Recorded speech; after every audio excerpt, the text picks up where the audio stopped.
Do you want more?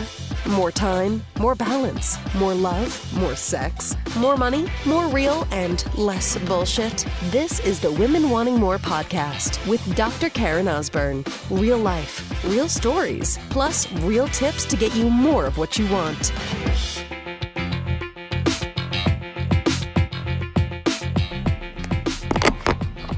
Oh, it's so easy to whine and complain and gripe about the challenges of our life, isn't it? And listen, I'm not talking about, not being honest and real and open about the real life challenges going on, but I had a situation yesterday. Sounds like Jersey Shore, the situation, with my children. And both my 5-year-old and my 7.5, almost 8-year-old November, two boys, have been pushing boundaries big time. Now, I did a podcast episode out not too long ago which talked about how to listen behind the behavior. In other words, a lot of times when there's actions of either our children or people that we know, we can just see the actual thing, the behavior, the words, the actions, the lack of those things. Or we can just kind of take a step back and say, well, what's really behind this, right? That's the harder thing to do. So just know I appreciate, and I still stand behind that. I still believe in that. But yet, there was a lot of bickering and complaining and whining and fighting with each other going on. It's been very intense. I'd say the beginning of the summer was pretty good. Lots of problems at camps. Tyson's no longer in camps. It's been a lot. And then going on family vacation and just whining, complaining, I want more iPad time. No. So yesterday, to stop their whining and complaining, I did something I've wanted to do with my kids for a long time. So I'm going to link up in the show notes my Facebook Lives. I did 2 Facebook Lives talking about this with the kids in the cars we're driving over. But I was like, you know what? The thing is again, there can be things where, that are, a problem that's happening in your life, a challenge. I'm not saying don't ever talk about them. But some things are just so fucking insignificant. They really are.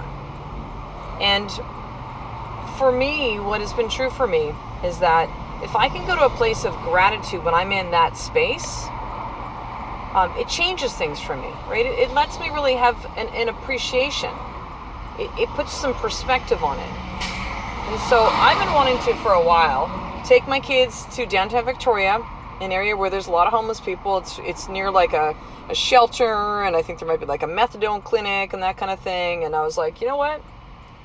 You guys have no clue as to how good you've got it. You live in a nice home. We drive nice cars. You have foods that you want. You have a lot of different toys. You got iPad. No, we're going to really understand this. See, I grew up in a kind of middle-class family. I didn't get everything that I asked for, at all. I made my own money literally from the age of 8. Now, I still got maybe allowance here and there and that kind of thing. But, we had chores, and I helped out around the house. And I was like, you know what, guys? We're going to go do something right now. And we're going to go to a place of gratitude. Because I could certainly go to a space, too, of stop your whining, complaining, and you guys, you don't, and all this kind of stuff, right? And I've done that before, and you've done it before, and that's okay. But I thought, you know what? Today's the day to actually show them. Let's show you how some people actually live. And we'll see how much whining and complaining still goes on. So I created an experience for them. And so they got in the car, they were with the babysitter in the morning, all sorts of problems with the babysitter, couldn't even leave the house with them. Those are the problems that were happening. And so I'm like, we're going to get in the car and go. Where are we going? We're going to go on an adventure, boys. So I'd already decided, I'm like, I'm going to take them down to see these people, and we're going to give to them. And we're going to take a look at how some people are living and to have some appreciation, that contrast. It reminds me when I went on a chiropractic mission trip in, I think it was 2006, where we went to Dominican Republic and very poor areas, schools and hospitals, and schools that are literally just they're not even a building with a roof, and the kids are in this rubble, rocks, and there's I still remember that chair that had 2 legs. It was just leaned up against a wall, and it's Fahrenheit's in the 40 Celsius. It's probably 130 110 to 120 degrees Fahrenheit, massive humidity. These kids are trying to learn this environment. There's no air circulation. Like, I came back from that just changed because I was like, man, we have so much. We have so much. We have so much. It allowed me to really like see and to have that contrast. So I wanted the boys to have an experience of having that contrast to really see and understand. So I put the boys in the car.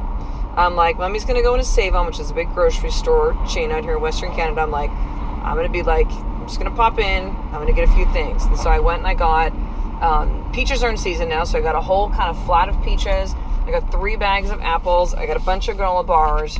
And then on the way out, Kai and I had just made the day before, my youngest son, I just made some homemade chocolate chip cookies. Paleo, almond flour, chocolate chip cookies, very little sugar, like delicious cookies. And I grabbed those and I'm like, we're going to hand out the homemade cookies too. And I had about $150 cash in my wallet. I almost never have cash. I happen to have cash in my wallet. I then went to a bank afterwards and I say, can you please give me this all in 5s? And I took the boys downtown and as I'm driving, I'm like, this is what we're going to do. You know, these are people that have no homes. We talked first about like, you know, what does it mean to be grateful? What are you really grateful for? And it was interesting. You know, the boys said to me, this is before they knew what we were doing, by the way. And I wasn't trying to prompt them. I was just like, Tyson, what are you grateful for? Because we talk about these things, right? What are you grateful for? Well, I'm grateful for, Mommy, my home. I'm like, oh, that's cool. I go, that's interesting. That'll come and play later. I'm like, what else? It's like our garden. I'm like, awesome. And he goes, and the things you buy me, Mommy. I'm like, okay, that's lovely, buddy. Thank you. Thank you for sharing that. I go, Kai, how about you? Kai goes, sweet little Kai, he's like, Mommy, I'm thankful for love and I'm thankful for my family. And I love you, Mommy. I'm like, buddy, you're so great. Both you guys. I go, that's awesome. I go, listen, what you just shared with me, the way that you shared it was I could feel the love. I know this is what you feel in your heart. I know that you were really polite and kind when you talked about it. You were really calm when you talked about it. I said, the way that you guys were showing up today with Scarlett, as our babysitter, and the last week, because to me, a grateful person is exactly how you two just share what you're grateful for, right? You're kind, you're polite, you're calm, you're respectful, you're loving. I said, do you feel that the way that you showed up today for Scarlett and over the last week on our holiday in Ontario, do you think that you showed up as a grateful person that had those same kind of traits? And they're like, no. I'm like, all right. So here's what we're going to do. We're going to go downtown. We're going to visit these people who are no better than us. Or pardon me, we're no better than them. And I need you to know that these are people that don't have a home. They don't have a family that loves them, most likely. They don't have food. And you're going to see that they most likely are going to be very, very grateful for us giving them $5, food. And we're going to tell each of them as we give them these things, we're going to say, God bless you. Or you can say, I send love to you. Whatever you want to say, boys. But we're going to send them love. They're like, okay. So got downtown, parked the car, walked 3 blocks to kind of get to where this area was. And I kind of stood back, and the boys like grabbed the food, different piece, an apple and a peach and granola bar and a cookie, walked over, gave them $5 and said, God bless you. And of course, you know, they were all really, really touched and you know, I didn't do that. People were like, oh, you're doing a really good thing. I'm like, thank you. But I said, you know what? I said yes. And I also told the boys, I go, we have so much. And regardless of what we have or we don't have, it is important that we give to other human beings on this planet because we're all connected. We give back to them. We help people who are in need.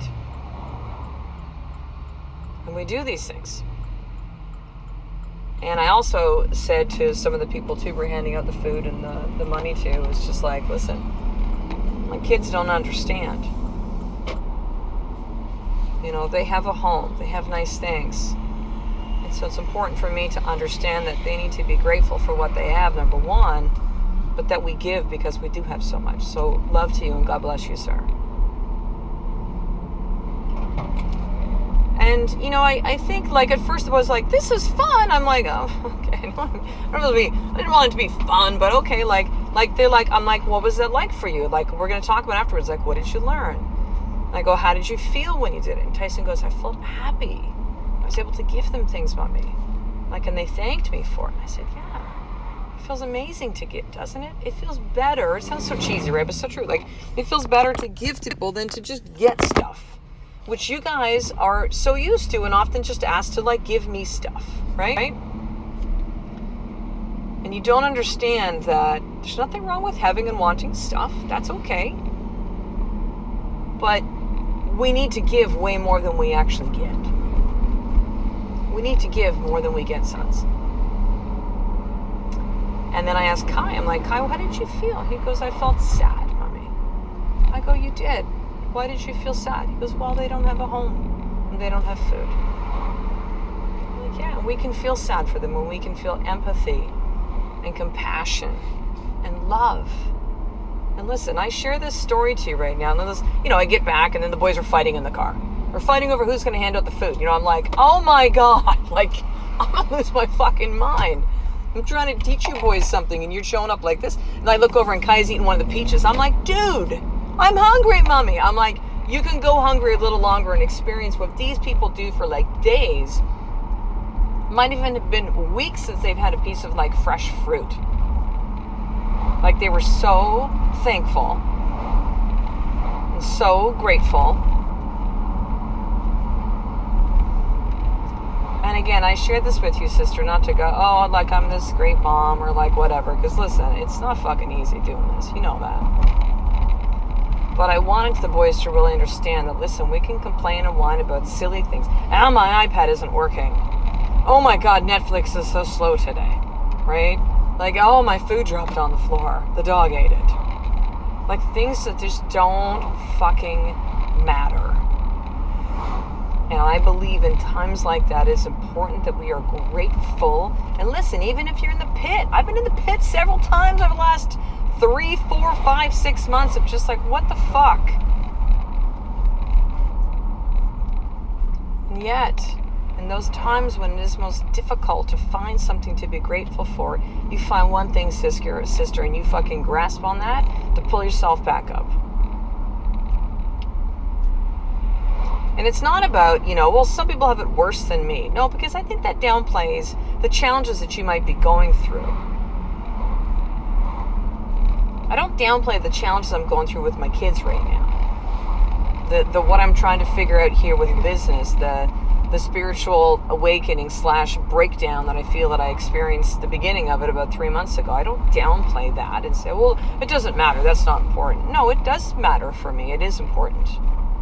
But it's simply having some perspective of what I have, of what you have, of being grateful for things in our world. And to stop bitching and complaining about the shit that just doesn't matter. It just doesn't matter. So here's what I want you to do as your more tip right now, sister. Just take some inventory right now of your language over the next day. And I want you to be mindful. Maybe even take like a little post-it note or create a little meme, put on as wallpaper on your phone. So you can see every time you hit that home button and you go, what time is it? Versus like, I'm going to see if there's any notifications for something. In case that phone's like cracked for you. It is for a lot of us. And you're going to have that, you know, like where it's like little circle red line with the red like slash through it, right? Like no to this. And you're going to put either complaining in that little circle or whining or bitching or moaning, like whatever word, or all of them if you want, whatever word, afloat your boat. No complaining, no bitching, no whining, no moaning. And over the next 24 hours, yeah, you're going to really like, again, like just check yourself, because you're going to notice it's easy to go to complain like, oh my God, this drink's taking so long at Starbucks. Oh my God, that person's so rude, right? Like, I was just getting school supplies for the kids. You know those crazy fucking lists they give you and it doesn't even match up to the actual products in the store? And I started to go there and I was like, you know what, Karen, just shut the fuck up. Just get the goddamn school supplies. It actually was not all that bad. I decided to not go with the kids. I asked them if they wanted to come. They said no. And I was like, God, thank God. Because they'll be like, Mommy, I want this one. It's like, no, buddy, but we can get this. Like, it's just too hard to understand that. So over the next 24 hours, I want you to notice that. Notice yourself when you start to go to that place, right? Kind of like course correct when you do go there. And notice how many times that maybe you start to go there and you catch yourself. You might notice that you go there a lot. And here's what I'll have you do on top of this. Not just to be aware of the next 24 hours. Have your little post-it note or memes wallpaper on your phone of like the no complaining, bitching, moaning, whining, like whatever works for you, whatever word. But I want you that every time that you notice that you either go there or you want to go there, I want you to think of one thing that you were grateful for. And to feel it. And don't just go, I'm grateful for my kids. I'm grateful for my family. I'm grateful for, like it's somehow like it's just a list. Just like the school supply list that you're like checking off. No, like really feel it.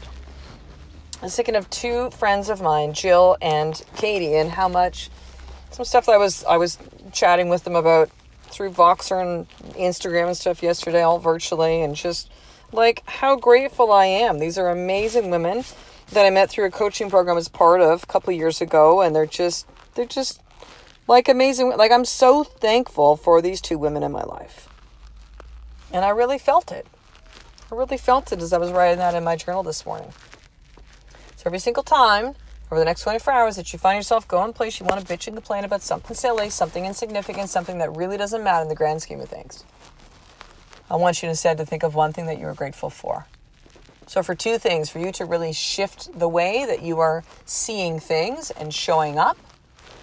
But I want you to realize what happens when you focus on gratitude versus focusing on lack or what you think is the shitty stuff happening in your life at the time. It'll change you, sister. It'll change you. It'll change you. So one thing finishing up, make sure to subscribe to the Women Wanting More newsletter so you can get updates on my book, which will be coming out in the fall. And I'm going to send you 3 amazing video trainings to teach you how to drop your stories, create new ones, and really remember who you are. So head over right now to drkarenosburn.com. So it's drkarenosburn.com/action guide. Enter in your email and we'll get you hooked up on all that today. So I'll talk to you on the next episode, sister. A life of more. It's just one step away from you focusing on gratitude and to stop complaining about the shit that just doesn't matter every single day. Love and appreciate you. To get the show notes of each Women Wanting More episode, including the How to Get More tip, subscribe to the newsletter at drkarenosburn.com/newsletter.